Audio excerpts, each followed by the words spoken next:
আমি ডক্টর সৌম্য পাত্র, senior consultant interventional cardiologist, Manipal hospital, Mukundapur.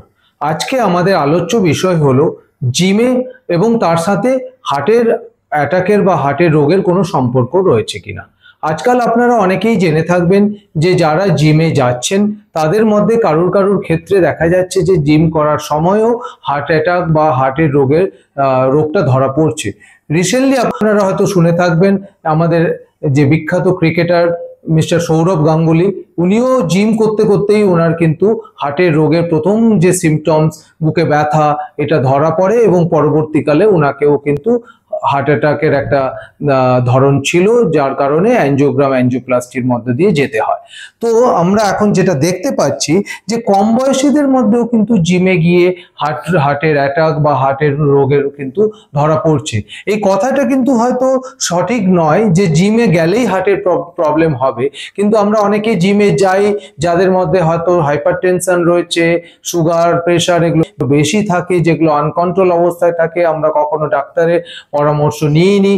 কিন্তু যখন আমরা জিমে যাই তখন অনেকেরই, যখন জিম করি তাহলে ওই সময় দেখা যায় যে ব্লাড প্রেশার বেড়ে যায়, হার্ট রেট অনেকটা বেড়ে যায়। সেগুলো যদি ঠিক আন্ডার কন্ট্রোলে না থাকে এবং যারা স্মোকিং করেন, ফ্যামিলি হিস্ট্রি থাকে, ওবেসিটি থাকে, তারা যদি একটা এক্সেসিভ এক্সারসাইজ প্রোটোকলের মধ্য দিয়ে যান, তবে কিন্তু যে কোনো সময় এক্সেসিভ এক্সারসাইজ প্রোটোকলে ওনার প্লাগ রাপচার করে হার্ট অ্যাটাক বা হার্টের রোগটা ওখান থেকে স্টার্ট হতে পারে।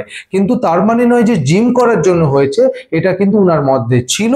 জিমের একটা এক্সেসিভ এক্সারসাইজ ওনাকে ওই রোগটা স্টার্ট করতে হেল্প করেছে।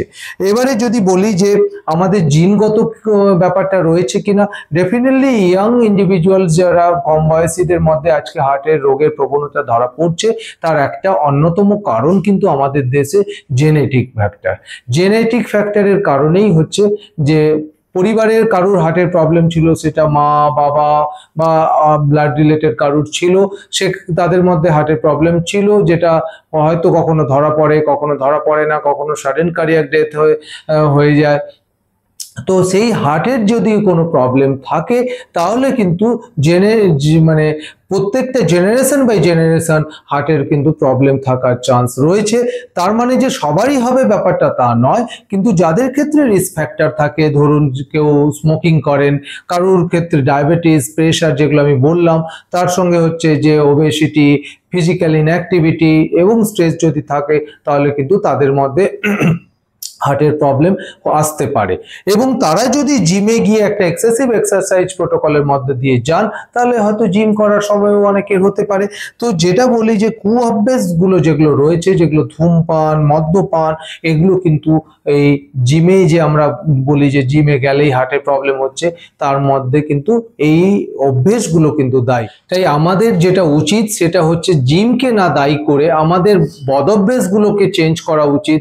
আমাদের যদি কারোর স্মোকিং অভ্যাস থাকে, সেটা কিন্তু প্রথমে ওটাকে স্টপ করা উচিত, এবং তার সাথে সাথে বাকি যে প্রবলেমগুলো কারুর ক্ষেত্রে থাকে, কেউ ডায়াবেটিক থাকেন, কারোর প্রেশার বেশি থাকে। আজকাল ইয়াংদের মধ্যে, কম বয়সীদের মধ্যে কিন্তু ব্লাড প্রেশার বেশি থাকার সংখ্যা বা হাইপারটেনশনের সংখ্যা কিন্তু অনেকটা বেড়ে গেছে। দেখা গেছে যে আমাদের 1/3 যে পপুলেশন রয়েছেন, যাদের বয়স 40 বা তার কম, তাদের কিন্তু প্রেশারের রোগ রয়েছে, যেটা অনেক সময় জানা যায় না।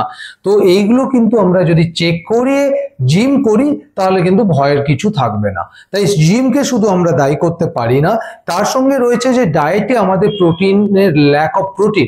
আমরা ডায়েটে বেশিরভাগ সময় আমরা বেশি কার্বোহাইড্রেট নিই, বেশি ফ্যাট নিই, কিন্তু সেক্ষেত্রে আমরা ডায়েটে প্রোটিনটা কম নিই।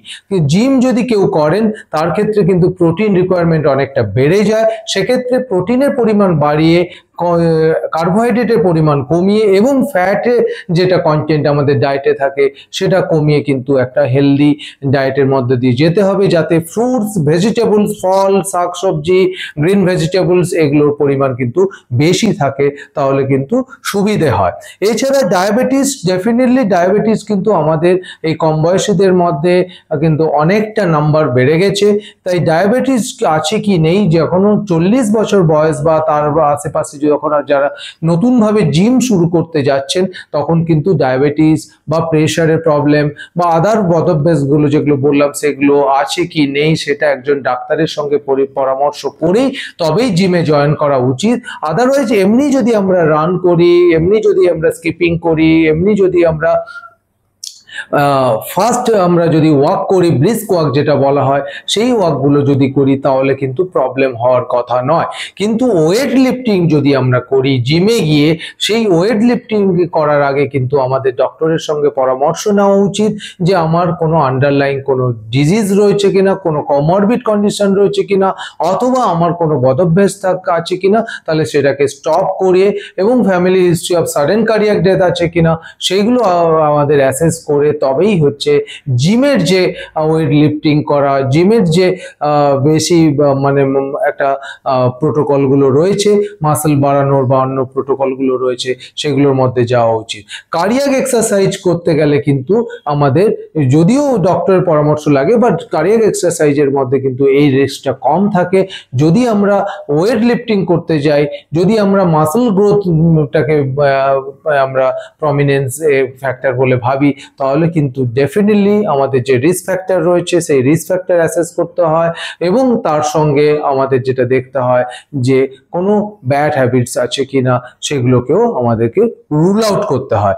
তবে আমি সবশেষে একটাই কথা বলবো, জিমকে আমরা কোনোভাবেই এর কারণ হার্ট অ্যাটাকের কারণ ইয়াং পপুলেশনের মধ্যে দায়ী করতে পারি না, কারণ জিম একটা হেলদি বিহেভিয়ার, জিম করাটাও একটা হেলদি বিহেভিয়ার।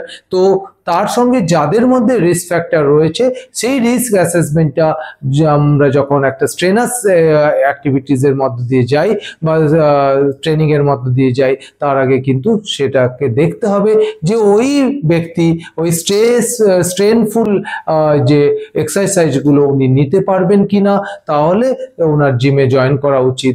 এটা বেশিরভাগ ক্ষেত্রে যারা 30 বা 40 বছরের ঊর্ধ্বে আছেন তাদের ক্ষেত্রে কিন্তু এই জিনিসটা আরো বেশি গুরুত্বপূর্ণ। ধন্যবাদ।